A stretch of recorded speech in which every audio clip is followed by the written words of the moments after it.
Hi viewers, welcome to VS Crafts channel. இந்த வீடியோவில் நம்ம just 5 English vocabulary with daily usage sentences ஓட பார்க்கலாம். வாங்க வீடியோக்குள்ள போவோம். So today's our first vocabulary provoke. Provoke அப்படின்னா ஒருத்தவரை வந்து நம்ம கோபம் ஊட்டுறது இல்லை தூண்டி விடுறதை நம்ம provoke அப்படின்னு சொல்லலாம்.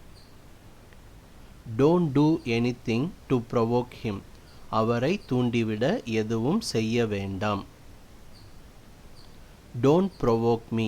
என்னை தூண்டிவிட வேண்டாம். என்னை தூண்டிவிடாதே. She is always trying to provoke an argument. அவங்க எப்போதுமே வந்து ஒரு ஆர்கியூமெண்ட்டை தூண்டிவிட முயற்சிக்கிறாங்க. If you provoke your dog, it may bite you. உங்களுடைய நாயை நீங்கள் தூண்டிவிட்டீங்க அப்படின்னா அது உங்களை கடிக்கக்கூடும். Our second vocabulary bestow. Bestow அப்படின்னா ஒருத்தவங்களுக்கு நம்ம கொடுக்கறது, அதாவது வழங்கிறது, அளிக்கிறதுன்னு சொல்லுவோம், தரதுன்னு சொல்லுவோம். இது எல்லாத்தையும் நம்ம bestow அப்படின்னு மீன் பண்ணலாம். The title was bestowed on him by the president. அந்த தலைப்பு, அந்த டைட்டில் அவருக்கு பிரசிடென்ட்டால் வழங்கப்பட்டது. I bestow it with pleasure.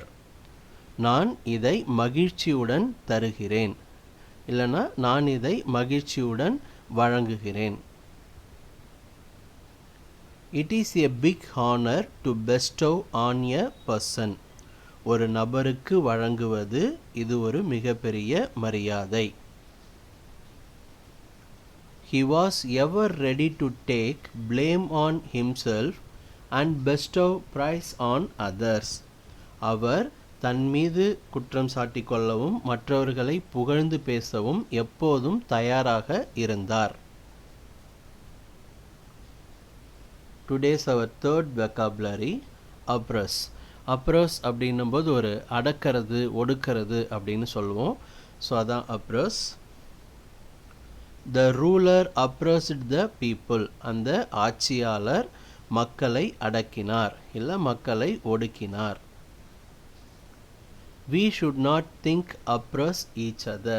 நாம் ஒருத்தருக்கு ஒருத்தர் அடக்க நினைக்கக்கூடாது.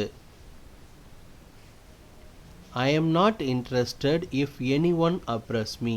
யாராவது என்னை அடக்கிறது எனக்கு விருப்பமில்லை. He tried to oppress his horse.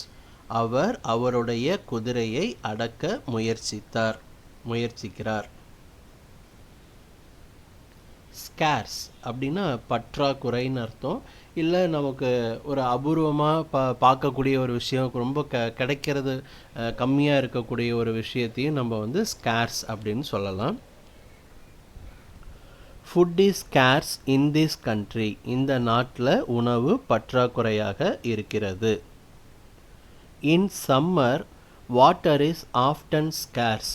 அதாவது சம்மரில் வெய்ய காலத்தில் தண்ணீர் வந்து அடிக்கடி பற்றாக்குறையாகிறது இல்லை பெரும்பாலும் பற்றாக்குறையாக இருக்கிறது. Hotels are very scares around here. இந்த இடத்தை சுற்றி ஹோட்டல்ஸ் வந்து மிகவும் பற்றாக்குறையாக இருக்கிறது. அப்படி இல்லைன்னா இந்த இடத்தை சுற்றி ஹோட்டல்ஸ் பார்க்கவே வந்து அபூர்வமாக இருக்கிறது, அந்த மாதிரியும் சொல்லலாம். Is water scares around here. இந்த இடத்தை சுற்றி தண்ணீர் பற்றாக்குறையாக இருக்கிறதா? And our fifth vocabulary behind.